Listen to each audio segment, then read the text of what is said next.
the divine souls. I've been explaining to you that there are 5 ways to determine whether a path is the right path or not. First, you have to know what the goal is that you're trying to achieve through following any path. And so far in this series, you've learned that the goal is to attain God, because God is supreme bliss, and by attaining that supreme bliss, we also become free from suffering forever. So we attain perfect happiness by attaining God.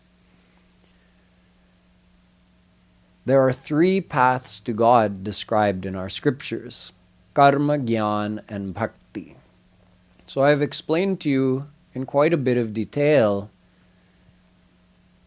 that neither karma or jnana have been able to meet the first 4 criteria. There are 5 criteria for determining the correctness of a path. So the first one, anvay, does that path take you to your goal? So neither karma or jnana take you all the way to God realization or maya nivritti, freedom from maya. However, the third path, bhakti, does. Vyatirek is the second condition. Obviously, if the second condition being, can you achieve your goal without that path? So obviously, karma and jnana don't even take us all the way to God realization, so there's no question of them qualifying for number 2. But bhakti does satisfy the second condition. Without bhakti, no one can reach God. The third condition is that the path should be independent. It shouldn't have the need to be supplemented by any other practice or any other path. Again, no question when it comes to karma and jnana, because they are fully dependent upon bhakti. Only if bhakti is added predominantly to the practice of karma or jnana, only then that path can take its practitioner all the way to God. Bhakti, however, is fully independent. You can do bhakti with no affiliation of any other practice or path, and bhakti will take you to God. So it is supreme. Yesterday I described condition number 4, that the correct path must satisfy the condition called sarvatrakita. It should be available to all with no restriction. So I told you that bhakti is found and described in all of the scriptures. Anyone can practice bhakti, whether they are intelligent, not intelligent, they have knowledge, they don't have knowledge. Even someone who's liberated practices bhakti. Someone may be attached in the world, totally detached from the world. A sadhak, a siddh, it makes no difference. Everyone is qualified for this path of bhakti. Sadachari, durachari, sudurachari, everyone is qualified. I also explained that bhakti has no restriction of time or place, that it can only be practiced at a certain time or at a certain place. That bhakti can be practiced using your desires. You just turn your desires towards God. You can use any or all of your senses to practice bhakti. You can also do bhakti with any kind of material. Bhakti samasta dravyon se hota hai. For example, patram pushpam phalam toyam yo me bhaktya prayachhati tadaham bhakti upahrita mashnami prayatatmanah. Gita. Shri Krishna says, offer me anything with bhakti and I will accept it. Like what? He says, like a leaf, a flower, a fruit, or even just simple water. See how easy bhakti is? What if you're very poor? You're thinking, oh, on the path of karma, when we do puja, there's certain things you have to offer. Those have to be purchased. I don't have any money. Well, you can get water, can't you? You can get a leaf, can't you? So anyone can do bhakti. In fact, you can even do it from your mind. That's free. You don't have to get up and go anywhere. Close your eyes, think of offering Bhagwan a glass of water, and you did offer him a glass of water. It doesn't work like that in the world, right?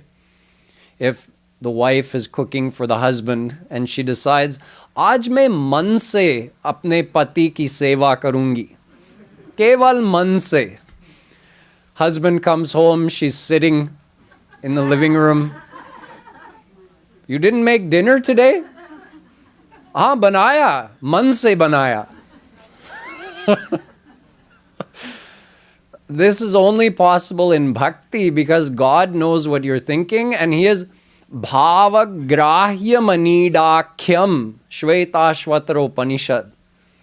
He only cares about our bhav. In the world, nobody cares about bhav. They want the real thing, right? Let's say you're cooking real food and instead you're making kheer and instead of sugar you put salt. It happens, they look the same if you don't have your jars labeled. Then you think the person eating the kheer is going to be happy that, oh, they put salt instead of sugar because they were absorbed in loving thoughts of me. They won't care. They'll say, stop thinking loving thoughts and make the kheer properly. Bhagwan's the exact opposite. If you make it exactly perfectly for him, but there was no love in your heart when you made it, it won't taste good to him. But you enter into bhav and put salt instead of sugar, he'll happily eat that. He'll be more happy with that. So anyone can do bhakti with any kind of material. You just offer it from your heart. Bhakti is also practiced in all the yugas, in all the ashrams, all the stages of life. And bhakti is completely and totally for everybody. It can be practiced with any karma. You just offer that karma to Bhagwan. So you see, bhakti perfectly satisfies all the first four criteria. The fifth criteria is sanatanatva. It means that the outcome of the path should not be temporary. And the path itself should not cease to be useful. It should last forever. Both karma and jnana fail in this respect. You see, what does karma give? Karma gives swarg. Punyena punyalokam nayati. Mundaka Upanishad. You do punya, you accumulate punya by doing all the good karma. The outcome is given to you in swarg. Te tam bhuktva swargalokam vishalam chirne punye martyalokam vishanti. Gita. After enjoying the outcome of all that punya, the punya is finished. Chirna is totally used up. So that means karma gave you swarg and karma itself died. Mar gaya. So it is not amrit, it is not sanatan. It gives you a temporary result. And once you're there in swarg, you can't perform any more karma. You have to wait until you come back here. The path of jnana, what does it do? It eliminates agyan. This agyan that I am the body, I've forgotten I'm the soul. So by following the practice of this Gyan Marg, you eliminate this ignorance. But once you've eliminated that ignorance and you're established in Samadhi, you know what the highest point of that Samadhi is? It's called Niranjan Gyan. When you're so absorbed that something called Triputi, three things. Gyata, Gyeya, Gyan. Gyata means the knower.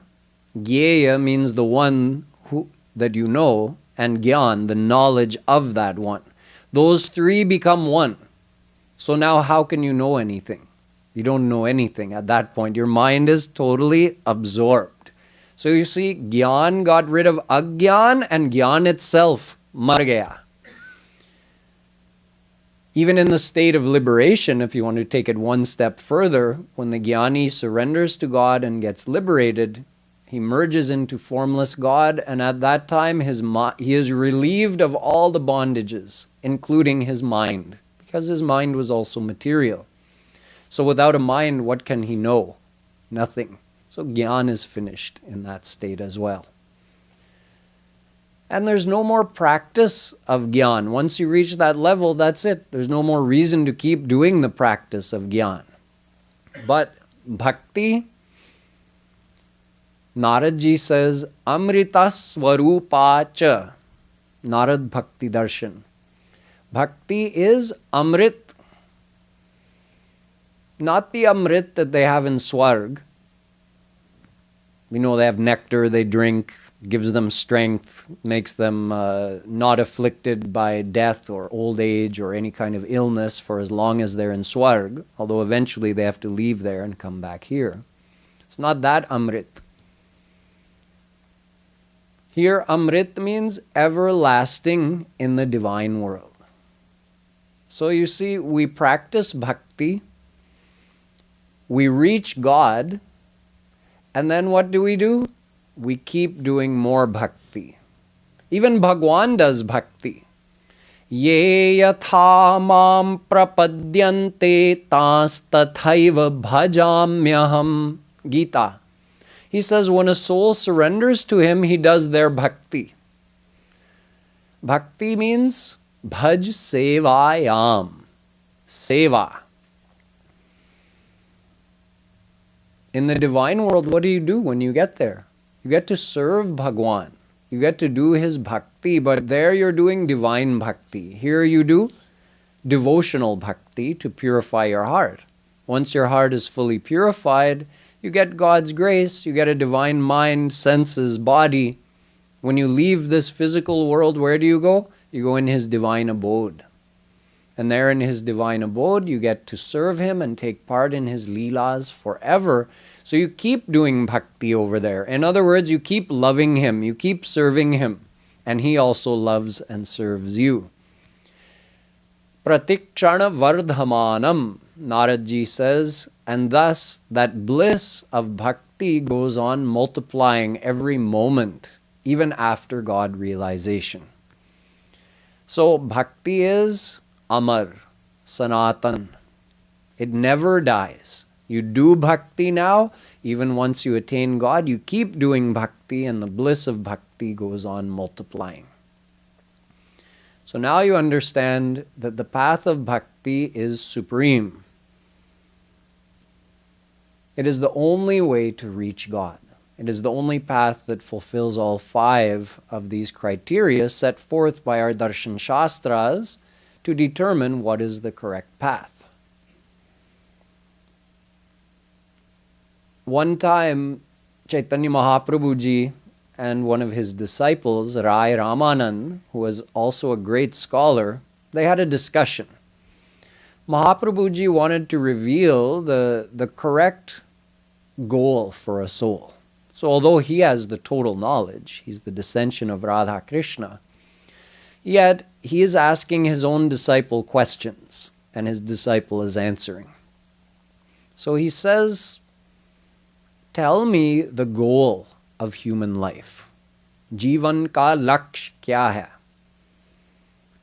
So in order to answer, Ramanand, he quoted from Gita. He said, Svai svai karmanya bhiratah sansiddhim labhate narah.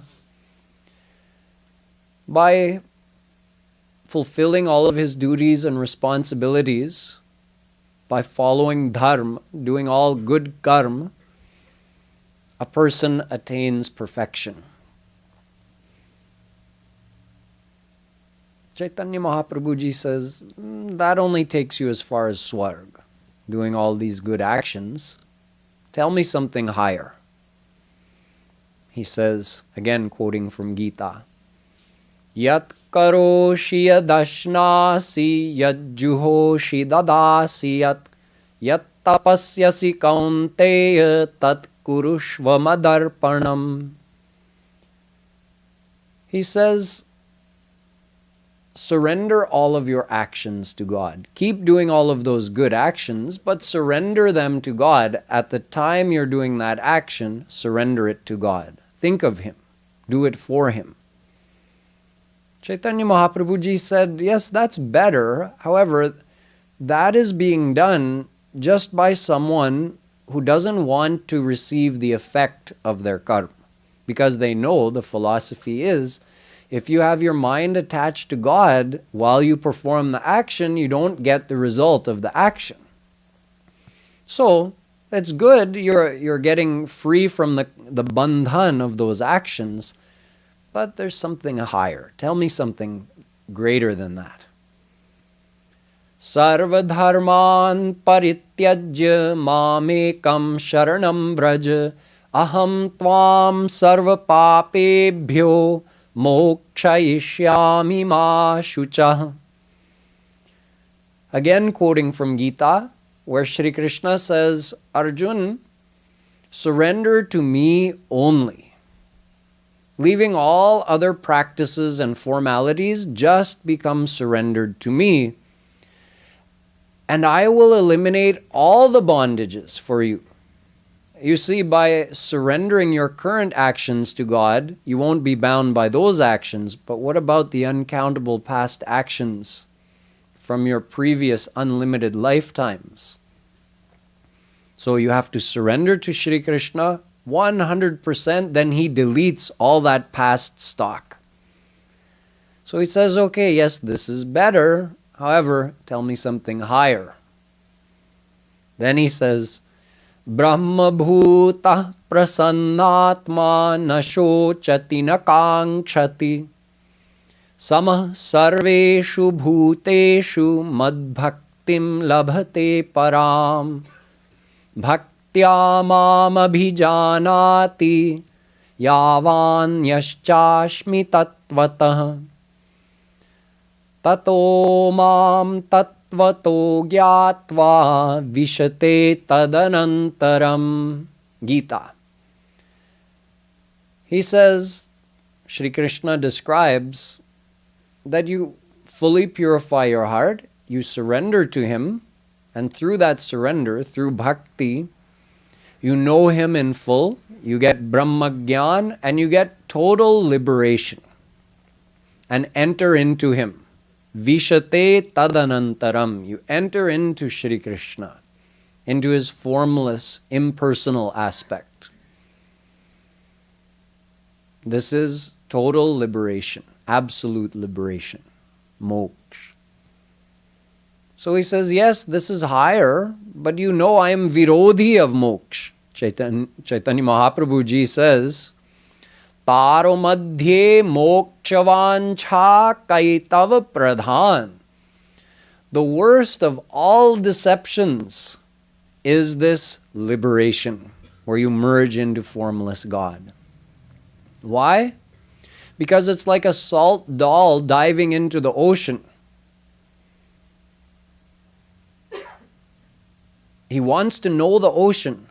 He wants to experience the ocean, but as soon as he entered the ocean, he melted. So it's like you merged into God, fine, but you have no experience of God in that state where you merge into formless God.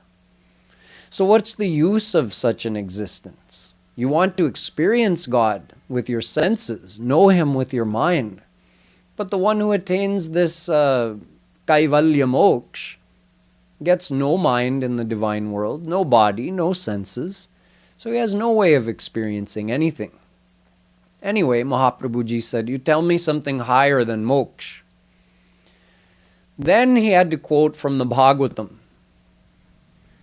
Jnane prayasa mudapasya namanta eva jivanti sanmukharitam bhavadiyavartam sthane sthita Shrutigatam tanuvang manobhir ye prayasho jita jito pyasitais trilokyam. Abandoning all other practices of karma, dharma, yoga, everything. Just sitting, listening to, and meditating upon your leelas. Brahma is saying to Shri Krishna, it's a quote from the Bhagavatam, the one who worships you in this way, abandoning all other formalities, practices, paths, just doing pure bhakti and loving you in this way, that person conquers you who are unconquerable. How can God be defeated? Can never be defeated. But the one who does bhakti to him in this way, Bhagwan har maan lete hain. Because we didn't ask him for anything.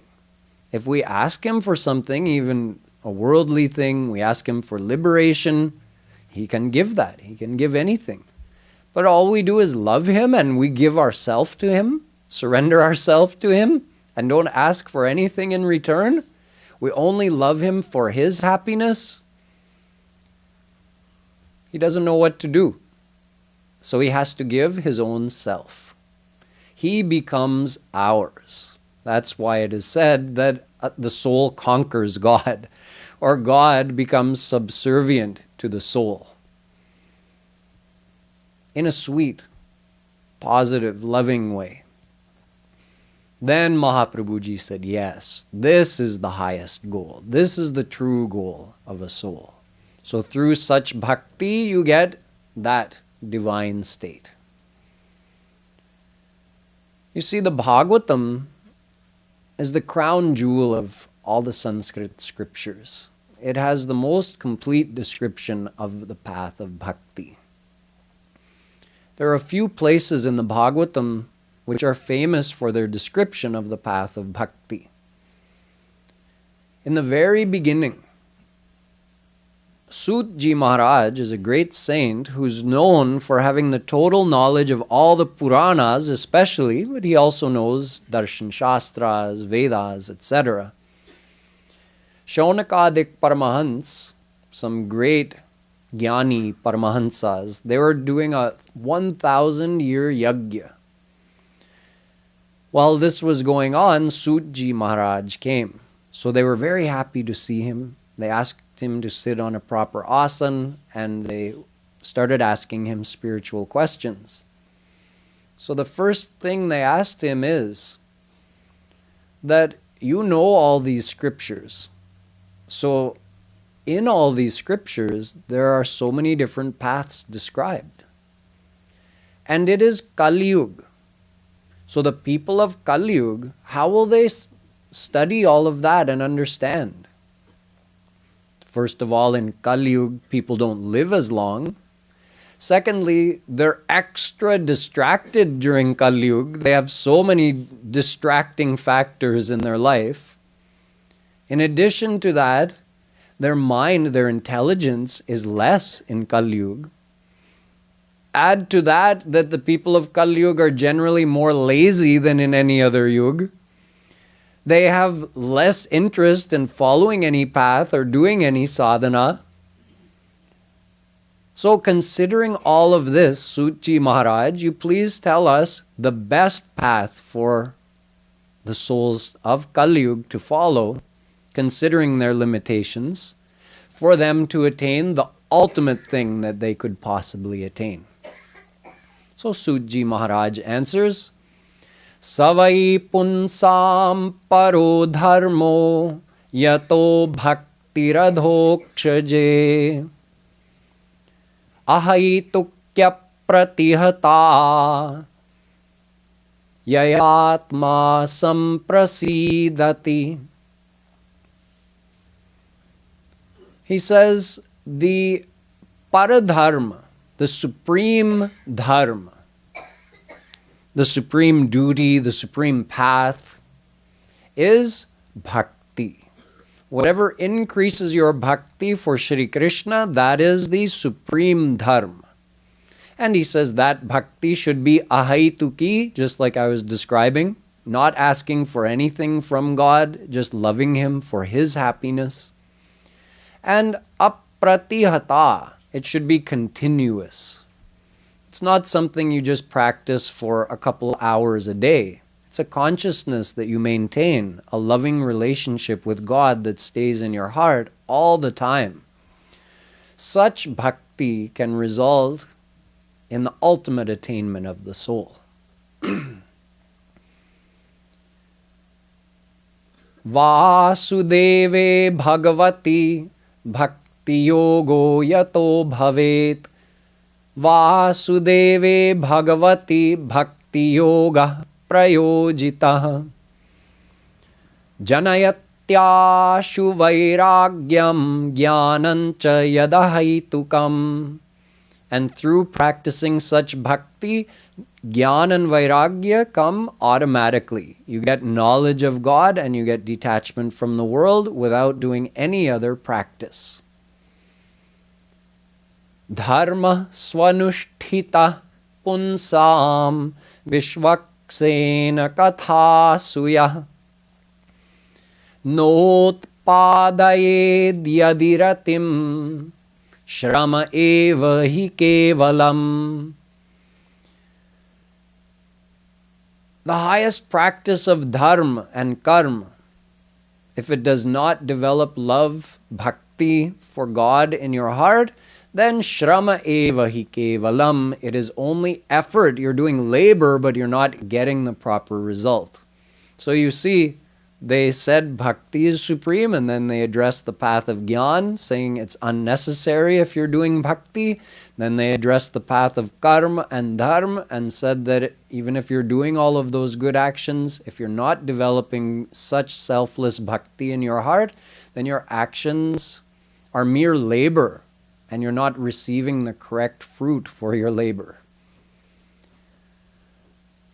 Vasudeva paraveda, Vasudeva paramakha, Vasudeva parayoga, Vasudeva parakriya, Vasudeva param jnanam, Vasudeva parantapa, Vasudeva paro dharmo, Vasudeva paragati. Sutji is describing more about bhakti, saying that Shri Krishna is the ultimate goal of all the actions, all the paths. He's the ultimate reason for the Vedas, for every verse of every Ved. So He is our ultimate goal. You should do bhakti to Him and attain the ultimate goal of your life. So this is in gist how Sutji Maharaj answered their question by saying that bhakti is the supreme path and only through bhakti you can attain your supreme goal.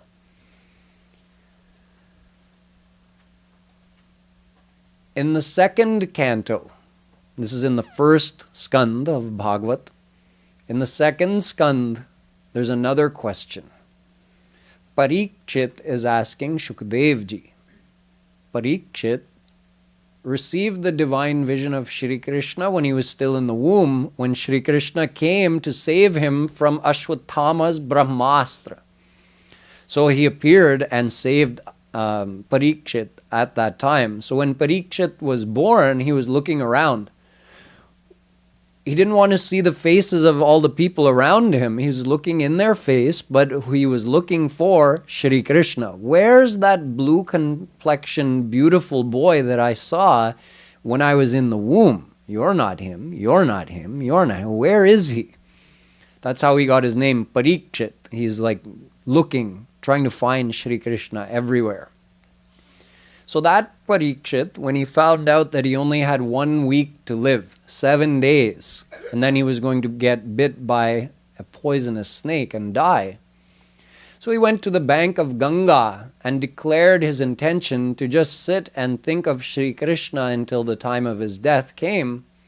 And into that place came many hundreds of eternal saints who joined him there on the bank of Ganga. And once they had all gathered, then Shukadevji himself came. And they all welcomed him, did his puja, sat him on the highest asana, and then Parikshit started asking him questions. So he said, I only have 7 days to live.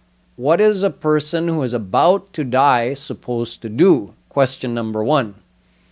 And question number 2, what is the best thing for everybody else? I mean, we may die at any time as well, but we think we have a lot longer to live. So he's saying, I know I'm going to die very soon now. What should I do?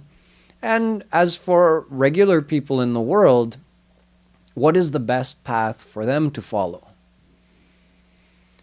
So he answered,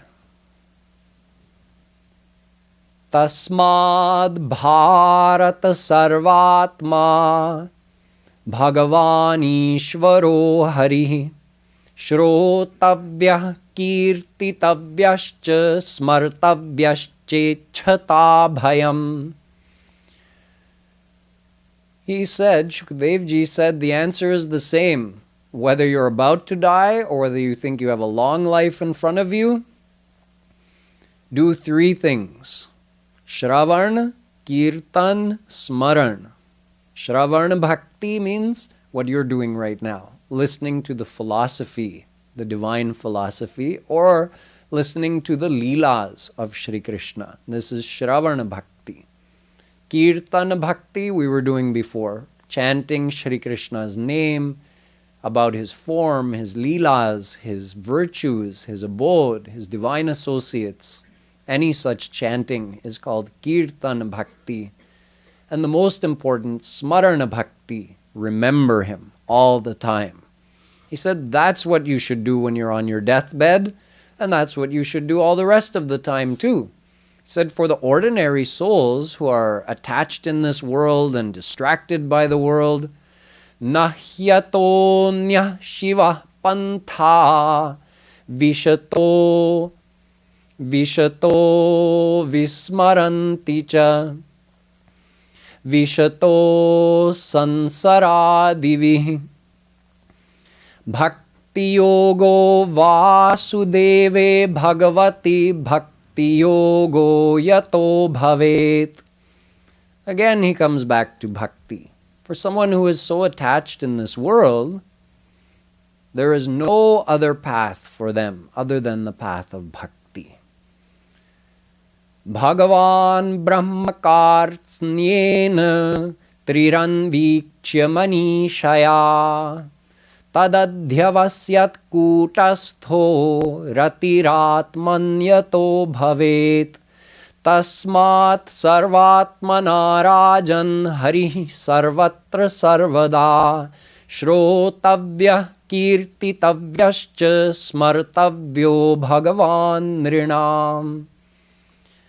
He says, Brahma poured through all the scriptures 3 times to try to find out what is the essence of all of that knowledge, and what he came up with was develop bhakti for Shri Krishna. That's the knowledge of all the knowledges, that's the path of all the paths.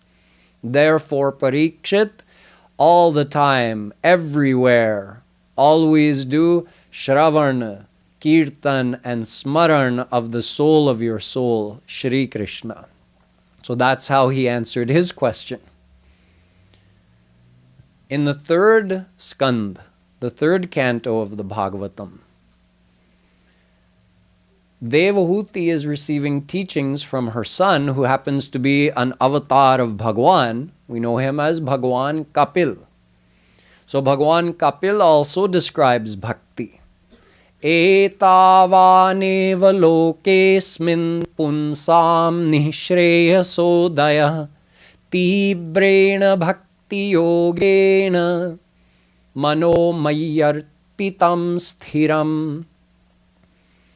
He says the only true duty of a soul is to immediately, through bhakti, surrender their mind to me. He's Bhagwan, so he's saying me, first person. Then he describes more about bhakti, and he says that there are 4 kinds of bhakti. Tamas, Rajas, Satvik, and Nirguna. Tamas bhakti means someone is angry and out of hatred, they're doing bhakti. Like a Rakshas who wants to kill Indra, so he does bhakti to Bhagwan to try to get some power. That's tamas bhakti. Then someone who just has an ordinary worldly desire they want to get fulfilled, and they do devotion to God, that's rajas bhakti. Someone else feels that it's their duty, that I'm a soul and he's Bhagwan, so I should do bhakti to him. So as a good action, they're doing bhakti. That's sattvic bhakti. And then he says there's one nirguna bhakti. Mano gatira vicchinna yatha gangam bhasom budhau. Just like Gangaji has an uninterrupted flow towards the ocean, a devotee's thoughts flow continuously from their mind towards Shri Krishna. Lakshanam bhakti yogasya nirgunasya hyudahritam ahaitukim avyavahita sa bhakti purushottame. So he says this is called nirguna bhakti when it's done without any desire, and it's done with that feeling of love. Simply to love Shri Krishna, not even out of a sense of duty. Just because you're related to him, you feel that you're his and he belongs to you, so you love him. That is nirguna bhakti. And he also emphasizes it should be ahaituki, no desire, no demand, only love for the sake of loving him, for his happiness. And avyavahita, it should be ananya. In other words, no affiliation of any other practice, just one desire to attain Shri Krishna. In the 7th skandh of the Bhagavatam, Prahlad ji gives some teachings to his friends there in the demon Gurukul, the Balak Asur. So he tells them, Kaumar acharet pragyo dharman bhagavata niha bhagavati niha. Oh, my young friends, they're all 5-6 years old. Don't wait to do devotion until later. You don't know how long your life is going to last. No one has a guarantee they're even going to become a teenager, let alone live to retirement, where they think they'll have more time and at that time they'll do devotion. He says, no, your life could finish at any time. So start doing devotion now. Why? Etavaneva lokesmin punsah swartha para smrita ekanta bhaktir govinde yat sarvat Tadikshanam. He says, because the ultimate swarth, the param swarth of a soul can only be fulfilled through ekanta bhakti of Govinda, through single-minded devotion, wholehearted devotion to Govinda, Shri Krishna. And such devotion means you never forget that he's with you. You see him everywhere. You always remember, I'm not alone. You see him in everyone and in everything.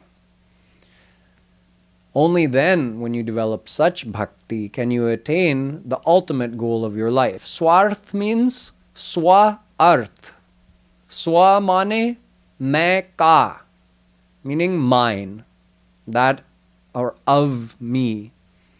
So main ka matlab hai atma. So atma ka arth. Arth meaning goal, the thing that you want, the thing you need. So what is your swarth? Your swartha paraha means your supreme swarth. That is only getting ultimate bliss and freedom from Maya, and that can only be attained through such bhakti to Bhagwan. There's a lot more to tell about the path of bhakti. The Bhagavatam describes more. And we have to understand in great detail about how to practice this path of bhakti, what are the conditions of practicing the path of bhakti, what things you have to keep in mind. But I'll have to continue this in my further speeches. Boliye Vrindavan Bihari Lal ki jai.